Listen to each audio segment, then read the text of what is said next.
Good morning everyone. এই ভিডিওটো এডিআৰইৰ ওপৰত মানে আপোনালোকে এডিআৰইৰ পৰীক্ষা third grade fourth grade driver যি কোনো পৰীক্ষায় আপোনালোকে কোনোবা নহয় কোনোবা এটা দিছে আৰু পৰীক্ষাটো দিয়াৰ পিছত আপোনালোকে এক্সাম ৰিজাল্ট বা কাট অফৰ ওপৰত ইমান বেছি ভিডিও চাইছে বা আপোনালোকৰ মনত এটা চিন্তা ঘুমাই গৈছে যে মোৰ নাম আহিব নে নাহে মই পাস কৰিম নে নকৰিম ৰিজাল্ট কেতিয়া দিব মানে আজিৰ এই ভিডিওটো বিশেষকৈ ৰিজাল্ট আৰু কাট অফৰ ওপৰতে আলোচনা কৰিম আপোনালোক যিখিনি এডিআৰই পৰীক্ষা দিছে থাৰ্ড গ্ৰেডৰ ডিগ্ৰী পাস হওক হাই সেকেন্ডাৰী পাস হওক ফৰ্থ গ্ৰেডৰ 10 পাস 8 পাস বা থাৰ্ড গ্ৰেডৰ ড্ৰাইভাৰে হওক এই পাঁচটা পৰীক্ষাৰ ভিতৰত কোনোবা নহয় কোনোবা এটা আপোনালোকে দিছে এই এক্সাম কেইটাৰ ৰিজাল্টটো আৰু কাট অফটো বিশেষকৈ বহুত ইম্পৰ্টেন্ট কাৰণ কি আপোনালোকে বহু লৰা ছোৱালীয়ে কি চাইছে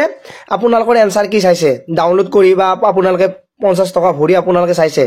তাৰে পিছতে মনত এটা কোৱেশ্চন নিশ্চয় আহিছে যে মোৰ নাম আহিবনে মই ইমান নাম্বাৰ পাইছো বা ইমান টা শুদ্ধ হৈছে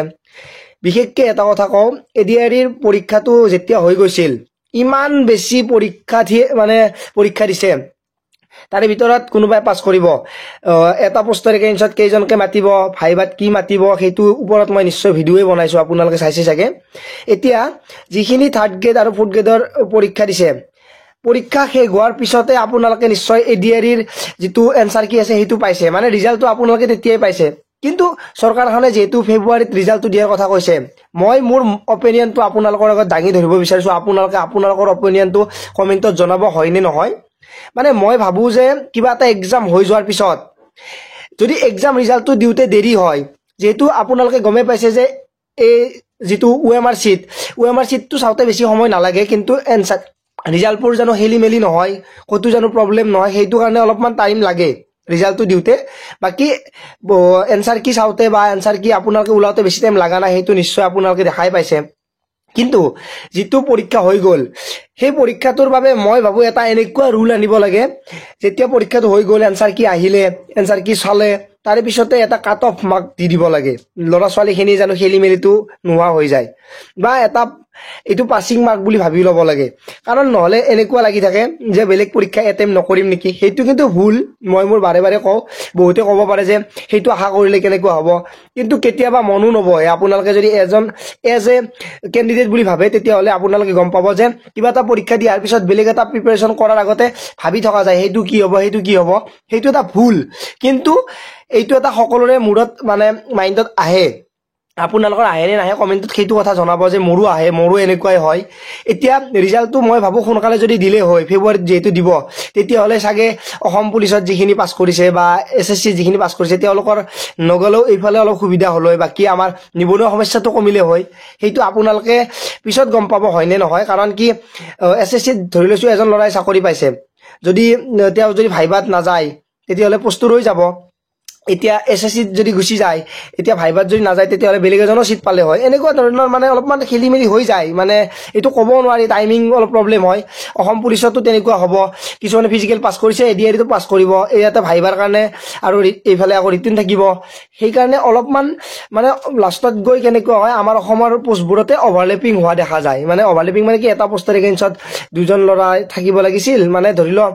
এটা পোষ্টত এজন লৰাই পাব লাগিছিল আৰু এজনত এটা পাব লাগিছিল কিন্তু গৈ কেনেকুৱা হয় দুটা পোষ্টতে এজন লৰাই থাকি যায় কিন্তু এটাত জয়েন হয় আৰু এটাত পোষ্ট ৰৈ যায় এজন লৰাৰ কাৰণে অলপমান প্ৰবলেম হৈ যায় সেইটো হয় এতিয়া কাট অফটোৰ ওপৰত মই ভিডিও বনাইছো ইতিমধ্যে কাট অফটো ধৰি লৈছো আপোনালোকে বহুতে আশা কৰি থাকিব পাৰে লৰা ছোৱালী এসসি এসটি ওবিসি কাষ্ট হিচাপতো যাব বা ফিজিক্যাল হ্যান্ডিক্যাপৰো কাট অফ বেলেগ যাব এতিয়া থাৰ্ড গ্ৰেড ফৰ্থ গ্ৰেডৰ কাট অফটো টোটালি বেলেগ হ'ব মই ফৰ্থ গ্ৰেডৰ বিশেষকৈ এটা আপোনালোকক অনুমান কওঁ যেটো 8 পাস আছে আৰু 10 পাস আছে 10 পাসৰ পেপাৰতকৈ 8 পাসৰ পেপাৰত কাট অফটো বেছি গুছি যাব পাৰে এতিয়াতো ক'ব নোৱাৰি কিন্তু যাব পাৰে এতিয়া মই এটা কথা কওঁ কাট অফটোৰ ভিতৰত যদি আপোনালোক থাকিব বিচাৰে তেতিয়া হলে মিনিমাম 90 প্লাস আপোনালোকৰ যদি থাকে সেফ স্কোৰ বুলি মই ভাবো কাৰণ বহুতে ক'ব পাৰে যে অলপ কম যাব কাষ্ট হিচাপত যাব বা কাৰোবাৰ বেলেগ ভাবেও কম যাব কিন্তু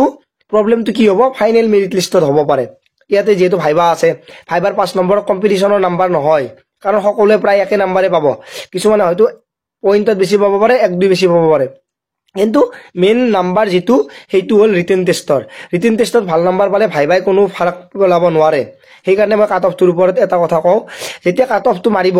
যদি আপোনালোকৰ নাম আহে বা আপোনালোকৰ লগত যিমানৰ নাম আহে তাৰে ভিতৰতো সকলোৱে নাপায় ভাইবা দিব পালেও যে চাকৰি পাব তেনেকুৱা নহয় কাৰণ এটা পোষ্টৰ এগেইনষ্টত যদি দুজনকে মাতে এজনেহে পাব তেনেকুৱা এটা আপোনালোকে অনুমান কৰি ল'ব পাৰে আৰু ৰিজাল্টটো ফেব্ৰুৱাৰী মাহত আহিব অপেক্ষা কৰিব লাগিব তাৰে পিছত যদি অসম পুলিচৰো ৰিটাৰ্ণ আহি আছে ৰিটাৰ্ণৰ বাবে আপোনালোকে প্ৰিপাৰেচন কৰি আছে যদি আপোনালোকক এটা কথা কওঁ আপোনালোকৰ বাবে সুন্দৰ মানে এটা এপ বনাই থোৱা আছে য'ত নেকি সকলো প্ৰিপাৰেচন কৰিব পাৰে তাৰ ভিডিওটো লিংকটো ডেসক্ৰিপচনত দি আছে গৈ আপোনালোকে সেইটো চাব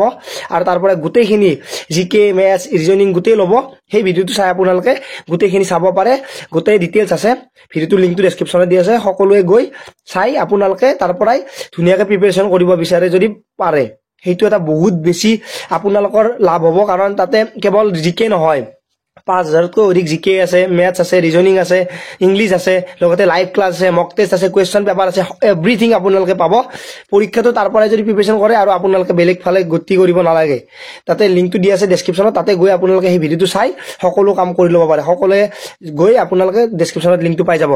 চেনেলটো যদি সাবস্ক্ৰাইব কৰে সাবস্ক্ৰাইব কৰিব নাপাৰিব আপোনালোকৰ মতামত কমেন্টত জনাব আৰু যদি আপোনালোকে টেলিগ্ৰামত জয়েন হোৱা নাই লিংক ডেসক্ৰিপচনত দি আছে গৈ হেতুটো জয়েন হৈ ল'ব পাৰে সকলো আপডেট পোৱাৰ বাবে ভিডিওটো সকলোকে শ্বেয়াৰ কৰি দিব নাপাৰিব আজিলৈ মানে পুনৰ লগ পোৱাৰ আশাৰে মই জিতুমণি জয় আই অসম।